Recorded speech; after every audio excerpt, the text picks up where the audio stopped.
Assalamualaikum warahmatullahi wabarakatuh. Apa kabar semuanya? Mudah-mudahan selalu dalam sehat walafiat dalam lindungan Allah Subhanahu wa taala ya. Baiklah adik-adik, langsung aja karena kita terbatas waktu. Kita masuk di sesi ke-9. Nah, nanti minggu depan masih ada sesi materi lagi terkait sama finance, keuangan. Nah, untuk tugas kelompok yang pernah saya sampaikan, jadi nanti ada tugas kelompok untuk kalian kalian buat paper, kalian buat papernya dan kalian videokan presentasinya. Nah, kalau kemarin kan saya bilang siapa yang mau aja, ya kan? Tetap seperti itu, siapa yang mau aja. Jadi tidak kelompok, tapi individu. Kalian kirimkan saya papernya dan kirimkan saya rekaman videonya, ya. Jadi individu ya. Kalau kelompok nanti tidak efektif seperti kemarin ya, karena beda-beda waktu dan mungkin banyak hal yang masih belum bisa kalian sinkronkan dengan teman. Ya, nanti outline-nya akan saya kirimkan hari ini.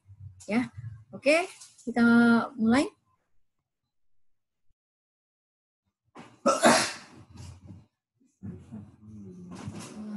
Alhamdulillahirobbilalamin. Kita masuk di sesi 9, yaitu mengembangkan strategi dan penetapan harga produk.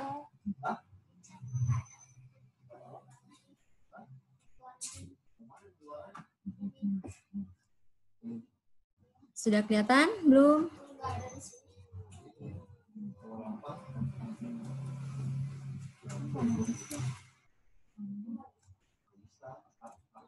Sudah kelihatan belum, saudara-saudara? Sudah, Bu. Sudah, Bu. Oke. Sebentar ya.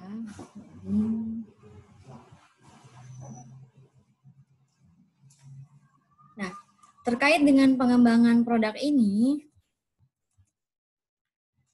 produk dapat didefinisikan sebagai sesuatu yang dapat ditawarkan kepada pasar untuk memenuhi keinginan atau kebutuhan. Produk ini bisa dimanfaatkan, dikonsumsi, atau dinikmati. Misalkan objek wisata, kemudian perlengkapan pesta, pelayanan hotel, konsultasi, hukum, jasa-jasa lainnya. Kini pelanggan menganggap produk sebagai kumpulan atribut oleh pemasar disebut sebagai sebuah paket nilai atau value package. Karena pembeli semakin berharap untuk menerima produk dengan nilai yang lebih besar, lebih banyak manfaat, tetapi dengan biaya yang masuk akal. Jadi biayanya masuk akal itu dalam arti mampu bersaing. Ya kan? Sampai sini paham maksudnya? Nah, untuk produk sendiri terbagi menjadi 2 jenis. Yang pertama adalah produk konsumen dan produk industri. Produk konsumen terbagi menjadi 3 bagian, yaitu barang untuk kebutuhan sehari-hari atau convenience goods. Ini kurang ya. Nah, contohnya apa? Contohnya barang untuk kebutuhan sehari-hari adalah misalkan sabun mandi, gigi, ya kan? Nah, itu untuk kebutuhan sehari-hari. Atau makanan cepat saji. Nah, itu termasuk juga untuk kebutuhan sehari-hari. Jadi mereka relatif tidak mahal dan bisa dibeli dengan menghabiskan sedikit waktu. Jadi dari sisi waktu itu efektif dan tidak memerlukan effort yang lebih besar. Contoh, ya tadi kita mau makan es krim aja bisa langsung kayak sudah banyak di Indomaret dekat kita ya. Kemudian yang kedua adalah barang belanja atau shopping goods. Misalkan mobilnya ini mau kalau divariasikan itu aksesoris ya, mau dikasih aksesoris. Mobilnya mau dikasih aksesoris, spionnya mau ada spion ini untuk ban belakang. Itu bagian dari shopping goods.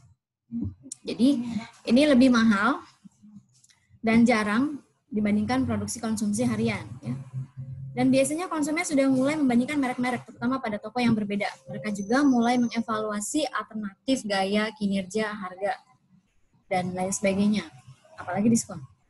Kemudian, barang kebutuhan khusus atau special goods. Pengantin. Kemudian, catering ya, untuk resepsi pernikahan. Nah, ini merupakan barang-barang kebutuhan khusus yang biasanya didampingi dengan jasa kebutuhan khusus juga. Catering tadi ya, gaun pengantinnya itu kan barangnya. Kemudian paket foto wedding. Nah, ini konsumen biasanya dengan tepat memutuskan apa yang mereka inginkan dan tidak menerima pengganti karena ini terkait dengan panca indera, jadi terkait dengan rasa. Kalau dia merasa feelingnya cocok, dia ambil, tidak cocok tidak. Untuk specialty goods. Mereka juga sering melihat-lihat dari toko A, toko B dibandingkan dulu, tidak langsung memutuskan mana yang akan dibeli. Jadi karena mereka tidak ingin juga mengeluarkan banyak uang dan banyak waktu untuk mendapatkan produk yang tidak sebanding dengan effort yang mereka keluarkan. Kemudian selanjutnya adalah dari produk industri, yaitu barang yang dimaksudkan terutama untuk membuat produksi lain atau penyediaan jasa dalam sebuah perusahaan. Kategorinya adalah bahan mentah. Bahan mentah adalah barang yang menjadi bagian dari suatu produk, berupa sumber daya alam, tambang, hasil. Kemudian bahan manufaktur, yaitu produk industri yang menjadi bagian dari produk jadi. Kemudian instalasi, produk perusahaan dibuat tahan lama, berharga mahal. Syarat utama bagi perusahaan pengguna, misalnya apa? Misalnya adalah diesel, mesin diesel. Mesin diesel ini dibutuhkan bagi beberapa industri, terutama industri yang produksinya berskala besar dan tingkat kontinuitasnya cukup tinggi. Lalu perlengkapan operasi. Operasi ini bukan operasi manusia di rumah sakit ya, operasi produksi. Nah, contohnya misalkan mesin hitung, forklift ya kan kalau di pabrik. Itu untuk kebutuhan operasi. Kemudian alat bantu, tergolong convenience product. Contohnya adalah alat bantu berumur pendek, berupa produk berharga murah dan dapat diperoleh dengan mudah, digunakan dalam perusahaan, tapi tidak menjadi bagian dari produk. Misalnya minyak pelumas, alat tulis, perlengkapan kamar mandi, kemudian apalagi tisu toilet, ya kan? Itu adalah bagian dari convenience good.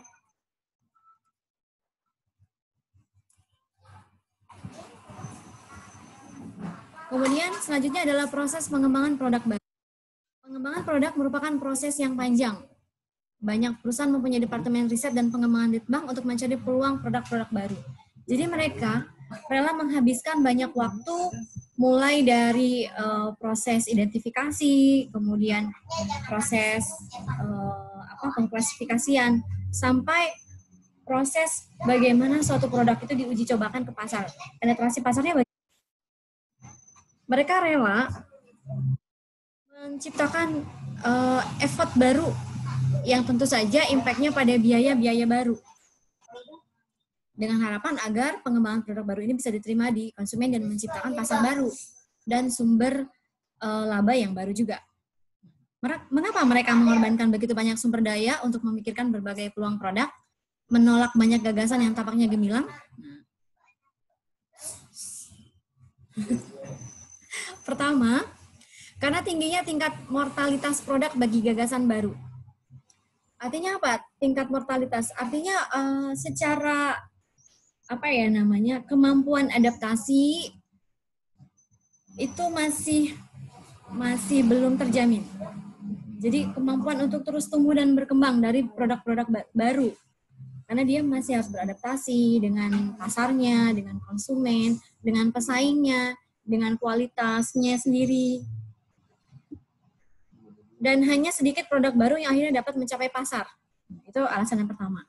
Sedangkan biaya yang dikeluarkan untuk menciptakannya dan mengembangkannya untuk risetnya itu lebih besar.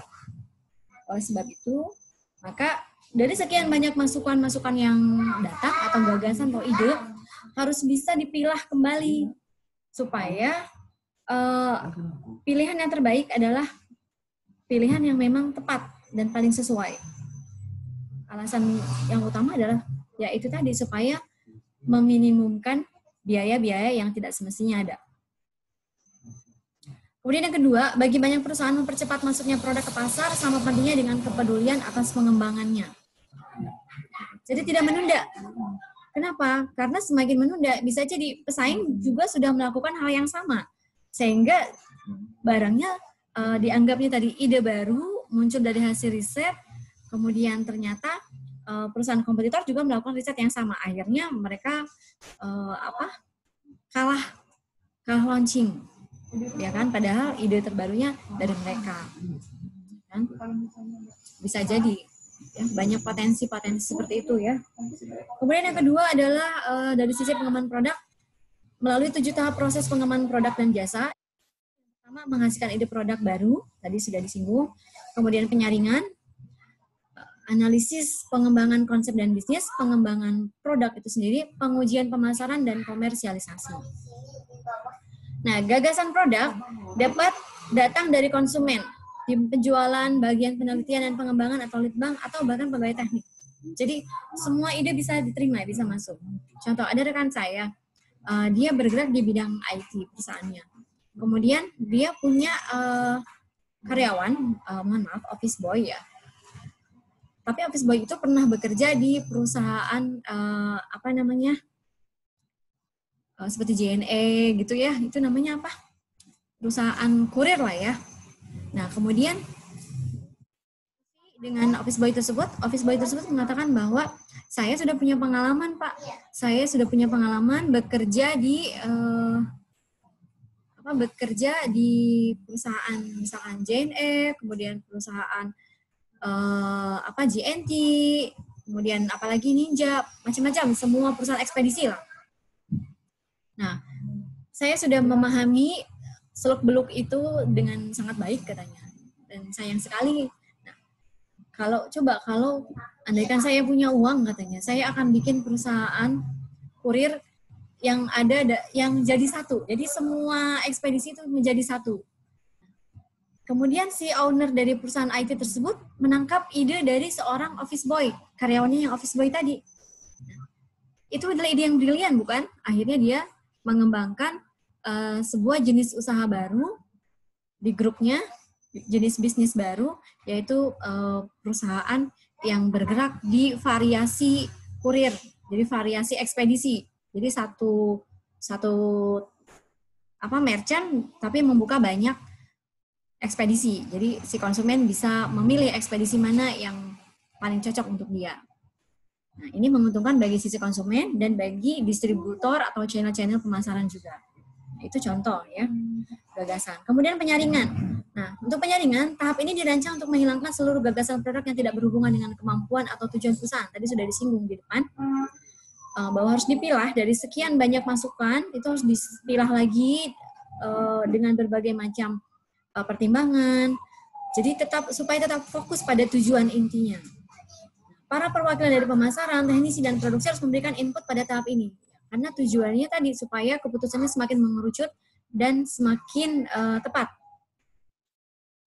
Yang ketiga adalah pengujian konsep. Setelah disaring, perusahaan menggunakan riset pasar untuk mendapatkan input dari konsumen tentang manfaat dan harga. Dan yang keempat adalah analisis bisnis. Setelah mengumpulkan opini konsumen, para pemasar melakukan perbandingan biaya produksi dan manfaat. Jadi di-compare antara cost and benefit untuk melihat apakah produk tersebut memiliki profitabilitas minimum atau tidak. Jadi tingkat keuntungannya minimum atau tidak. Dan kalau minimum itu masih ke-cover tidak semua biaya-biaya. Masih mengandung berapa persen margin di dalamnya. Itu jadi pertimbangan. Kemudian pengembangan prototype. Prototype ini dapat menjadi sangat mahal, yang seringkali memerlukan peralatan dan pengembangan komponen yang ekstensif. Ini lebih sederhananya kita ambil contoh misalkan sebuah industri properti rumahan. Dia biasanya memberikan rumah-rumah contoh kecil-kecil di depan dekat kantor pemasaran. Itu contoh prototype ya. Kemudian pengujian produk dan uji pemasaran. Perusahaan dapat menguji produk untuk melihat apakah produknya memenuhi persyaratan kinerja. Ini penting. Kenapa penting? Nah, bagaimana sebuah produk yang sudah begitu panjang alur dan tahapannya, lalu ketika masuk ke pasar, mati. Nah, ini kan akan sia-sia, ya kan? Sumber daya terutama. Kemudian yang ketujuh adalah komersialisasi. Nah, jika hasil uji pemasaran positif, nah makanya pernah kan Anda belanja di satu toko kecil, ada produk minuman baru, namanya apa gitu, tapi belum ada di TV, belum ada di Indomaret. Nah, itu masih tes pasar itu kalau seperti itu, ya. maka perusahaan dapat memulai produksi dan pemasaran berskala penuh. Nah, kalau sudah tes pasar, berhasil, peminatnya banyak, ternyata suka, dalam waktu misalkan 1 bulan, 2 bulan, atau 3 bulan, jadi dia tidak panjang ya, baru dilakukan proses produksi dan pemasaran yang berskala penuh. Jadi sudah mulai akhirnya masuk ke minimarket, supermarket, dan channel-channel penjualan lainnya. Nah, itu tadi 7 tahapan pengembangan produk. Dan untuk jasa, untuk pengembangan produk jasa, tahap ke-1 yaitu gagasan produk, dan tahap kelima, pengembangan prototipe, itu terdapat perbedaan.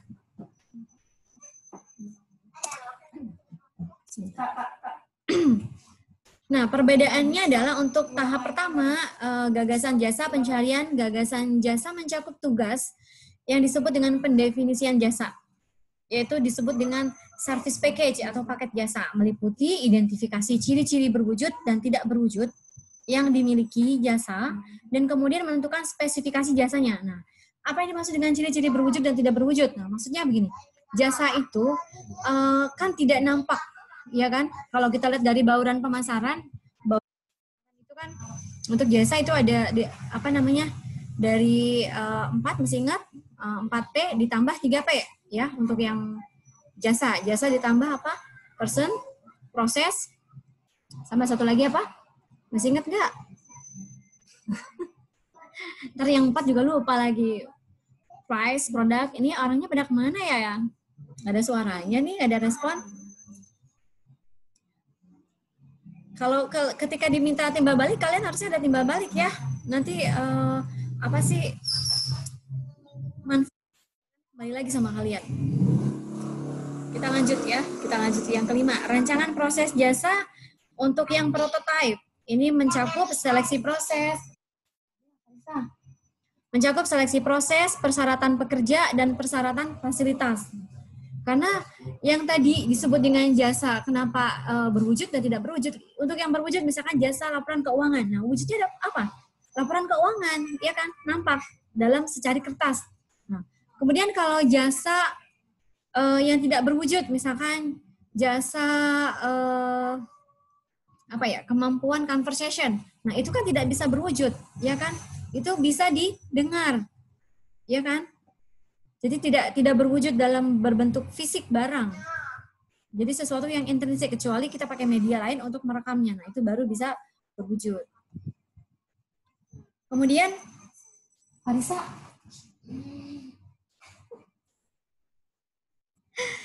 Daur hidup produk. Atau PLC, ya, Product Life Cycle, adalah serangkaian tahap kehidupan produk selama menghasilkan laba. Nah, tahapannya melalui 4 tahap, yaitu yang pertama, perkenalan, dimulai sewaktu produk mencapai tempat pasar. Ketika mulai masuk pasar, dia mulai dari nol lagi kan, perkenalan lagi kan, karena tadi pada saat tes pasar kan tidak semua terjangkau. Kemudian tahap yang kedua adalah pertumbuhan. Produk yang menarik perhatian dan memuaskan konsumen, penjualannya akan meningkat. Dari sisi kemasannya, desainnya, kualitas, rasa, dan sebagainya. Jadi sisi estetika juga harus dipertimbangkan. Kemudian yang ketiga adalah dewasa. Dewasa dalam arti tingginya persaingan mengakibatkan pemotongan harga dan laba yang rendah. Akhirnya pada tahap ini penjualan mulai jatuh. Nah, apa maksudnya? Maksudnya adalah pada saat proses pendewasaan sebuah product life cycle ini ada beberapa hal yang harus diperhatikan. Yang pertama, apakah produknya mampu bertahan dengan harga yang sama? Ya kan? Harga yang sama, harga pertama dia launch. Yang kedua, ketika ada kompetitor, apakah harganya tetap sama, kualitasnya sama, dengan bentuk fisik yang sama? Nah, atau bisa sama, tetapi fisiknya ditambahkan. Pernah kalian iklan ya, sampo saset, 1 saset ditambah 10%. Nah, itu supaya sedikit punya value added, nilai tambah dibanding produk-produk pesaing lainnya. Atau supaya tidak jatuh sekali, ketika misalkan dia, yang penting survive aja dulu gitu kan. Nah, dia tekan harga itu dalam kondisi paling minimum di harga pasaran. Jadi dia tidak berada di atas pasar, tapi berada paling minimum di antara harga pasaran. Tapi dalam kondisi, bukan berarti BEP ya, dia masih menyimpan margin tapi kecil, tapi dia berusaha bermain di quantity. Itu proses pendewasaan. Jadi bagaimana sebuah produk itu bisa bertahan dulu, karena setelah dia mampu bertahan, baru proses branding bisa semakin kuat. Kemudian yang keempat adalah tahap penurunan, di mana produk baru dalam tahap perkenalan mengambil alih penjualan, dan penjualan dan laba terus jatuh. Jadi produk yang sudah ada tadi itu kebalap sama produk baru oleh kompetitor yang harganya jauh lebih baik, kualitas lebih baik, dengan benefit tambahan yang lebih banyak. Nah, ini biasanya kecuali dia bisa mendiversifikasi atau melakukan inovasi ulang, baru dia bisa survive. Marisa, Padel kalau gitu tuh Padel jangan diam aja. Padel Ikbanda. Kemudian kita lanjut ya, 3 pendekatan memperpanjang daur hidup produk. Yang pertama adalah perluasan produk. Product extension, yaitu produk yang telah ada dipasarkan secara global dalam bentuk yang sama tapi tanpa adanya modifikasi. Jadi dipasarkan lagi tuh ke sana, misalkan kursi rotan. Nah, kursi rotan dipasarkan global tanpa ada modifikasi, ya bentuknya seperti kursi gitu, tidak ada bantalannya dan sebagainya. Kemudian adaptasi produk, product adaptation, produk dasar dimodifikasi agar memiliki daya tarik yang lebih besar di negara lain. Kalau produknya rotan, lama-lama orang bosan kali ya, dia harus cari bantal lagi sendiri, ribet gitu. Kemudian dimodifikasi, bukan hanya sebagai kursi, bisa juga jadi meja atau vas bunga. Nah, jika kursi itu ada hiasan aksesoris tambahannya lagi, itu kan semakin menarik. Kemudian untuk pengenalan ulang, yaitu reintroduction, berarti membangkitkan kembali ke pasar baru, ke pasar-pasar baru, produk yang telah menjadi usang dalam pasar yang selama. Ya tadi, karena produknya, misalkan tadi kita ambil contoh produknya adalah, itu punya siapa, bilang dulu. Yang udah dikasih. Dikasih tuh Faris, Sabali itu mah. Nah, contoh tadi kursi rotan tadi ya contohnya. Nah, kan dia kan lama. Kalau tidak dimodifikasi, ya kan, kemudian dibuat diversifikasi dari kursi jadi vas bunga, kemudian jadi kursi santai, kursi taman dengan memiliki banyak fungsi dan fitur-fitur tambahan. Nah, ini bisa jadi dia tidak akan mampu tahan. Kalau produk lama dimodifikasi dan lain sebagainya, ini kita masuk tahap di reintroduction. Selanjutnya adalah tahap identifikasi produk, yaitu melalui pemberian merek.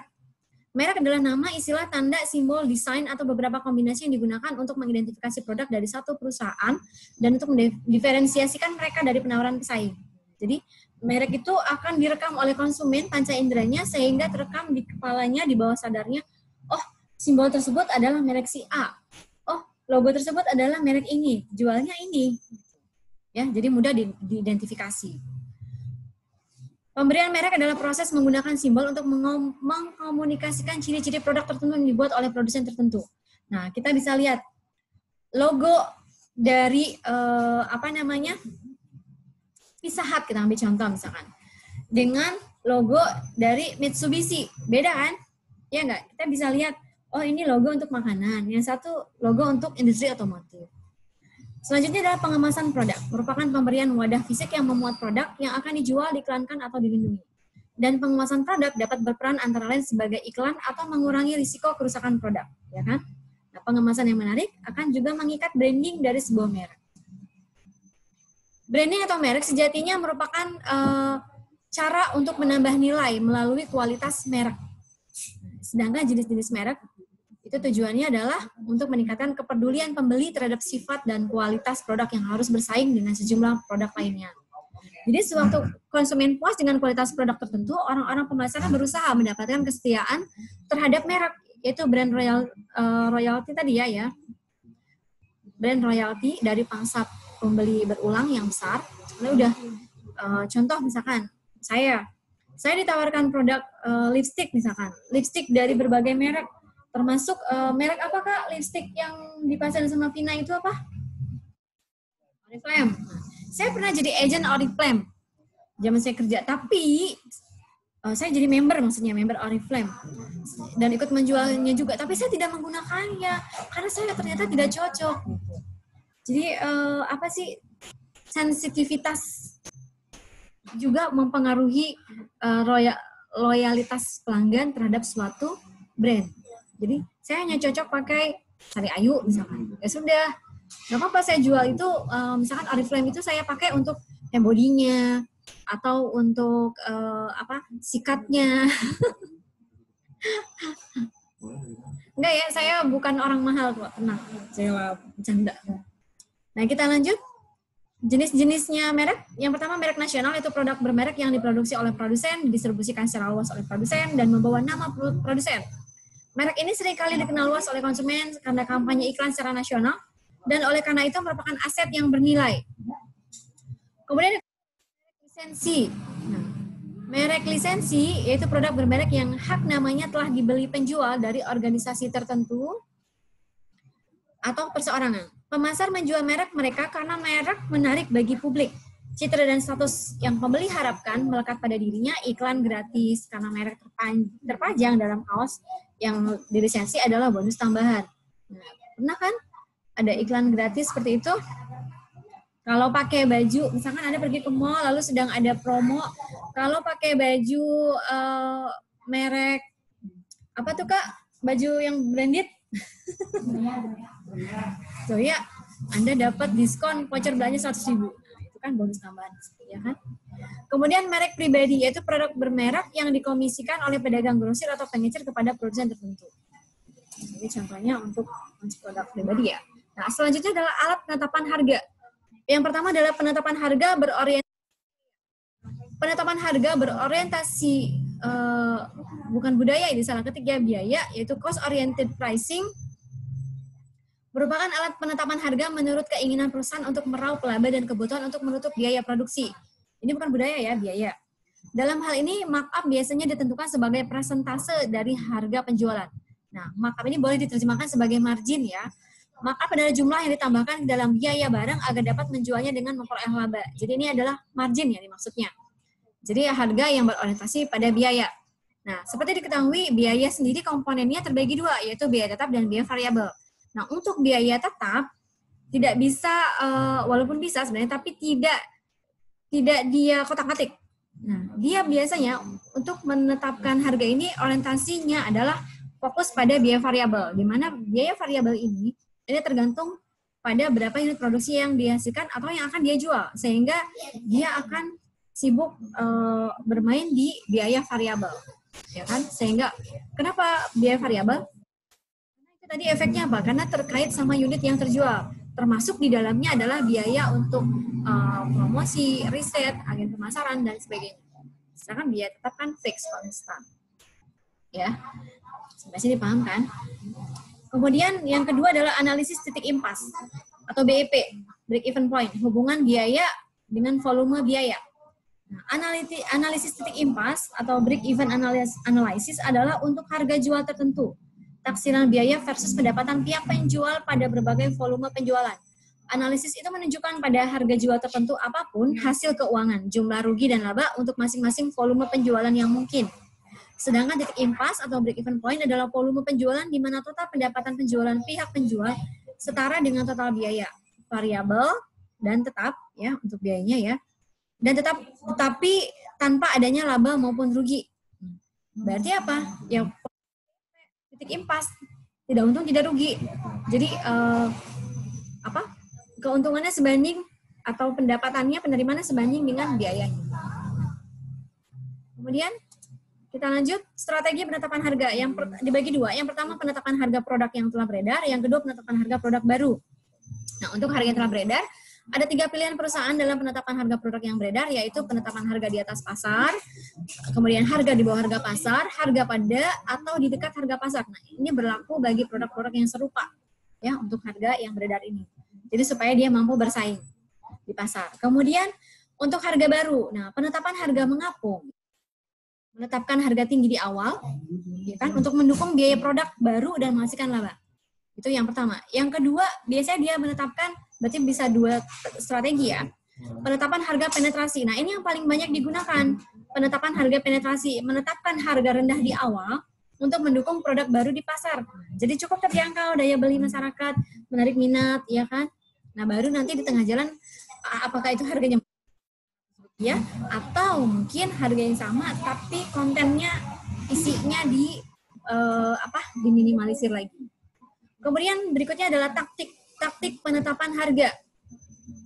Ada 4 taktik. Yang pertama adalah penetapan harga lini, yaitu menentukan sejumlah harga tertentu untuk kategori produk tertentu. Nah, pada tahap ini menawarkan barang dalam kategori tertentu pada jumlah harga yang terbatas. Dengan menetapkan harga lini, toko misalkan terlebih dahulu menetapkan 3 atau 4 titik harga di mana produk akan dijual.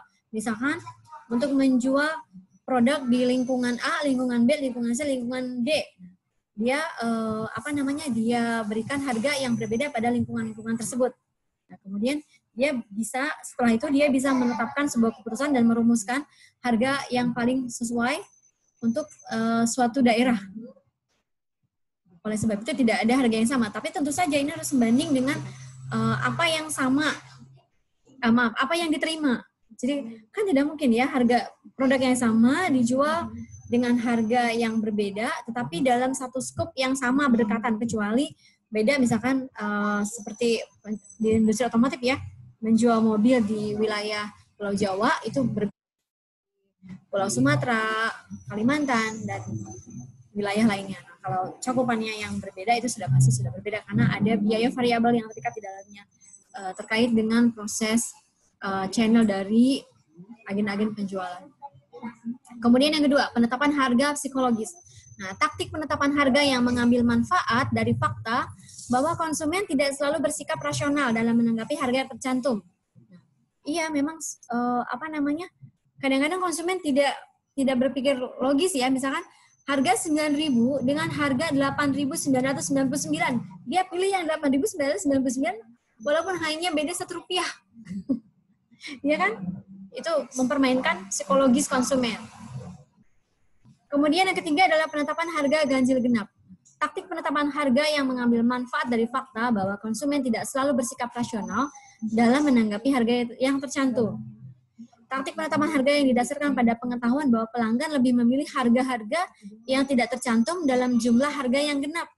Yang genap itu maksudnya yang utuh ya. Contoh tadi, untuk yang psikologis, tadi kan sama ya, dia juga tidak rasional, tapi lebih ke aspek psikologis. Misalkan harga yang satu lebih murah, yang satu lebih mahal, karena iklannya artisnya dia nggak suka.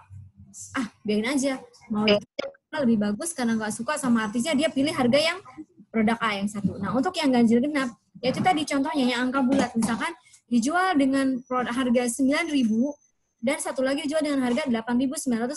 Nah, beda, walaupun cuma Rp1 sebenarnya. Gitu ya. Kemudian yang keempat yaitu pendiskonan, yaitu pengurangan harga yang ditawarkan sebagai insentif terhadap pembelian. Itu biasanya diterapkan sebagai salah satu bagian dari taktik penetapan harga. Meskipun yang kita tahu pada umumnya pendiskonan yang diterapkan bukanlah pendiskonan sebenarnya, jadi di markup dulu. Ya, tetapi tidak semua demikian. Ada juga yang penjual ketika memang mendiskon ya benar-benar mendiskon. Dia memang benar-benar sedang menservis konsumennya. Oke, sampai di sini dulu pertemuan kita. Ada pertanyaan? Kita sudah punya waktu tinggal 3 menit lagi nih.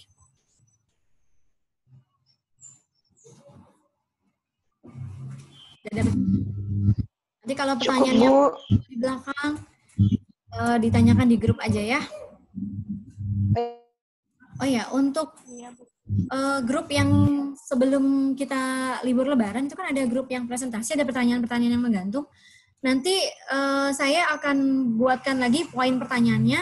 Nanti grup yang seharusnya menjawab itu pakai voice aja ya di WA ya. Sebab kalau tidak begitu nanti menggantung terus itu jawabannya kemana. Ya kan, yang ditanya apa, jawabannya apa, menggantung terus. Tidak tuntas-tuntas. Sampai sini paham kan?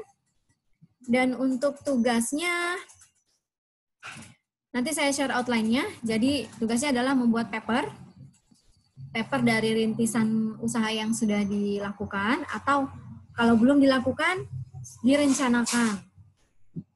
Ya, tetapi direncanakan dengan sungguh-sungguh ya. Memang benar-benar niat gitu loh. Nggak apa-apa dibuat kerangka kerjanya aja dulu kalau memang belum eksekusi. Tetapi bukan sekedar wacana lalu hilang begitu saja.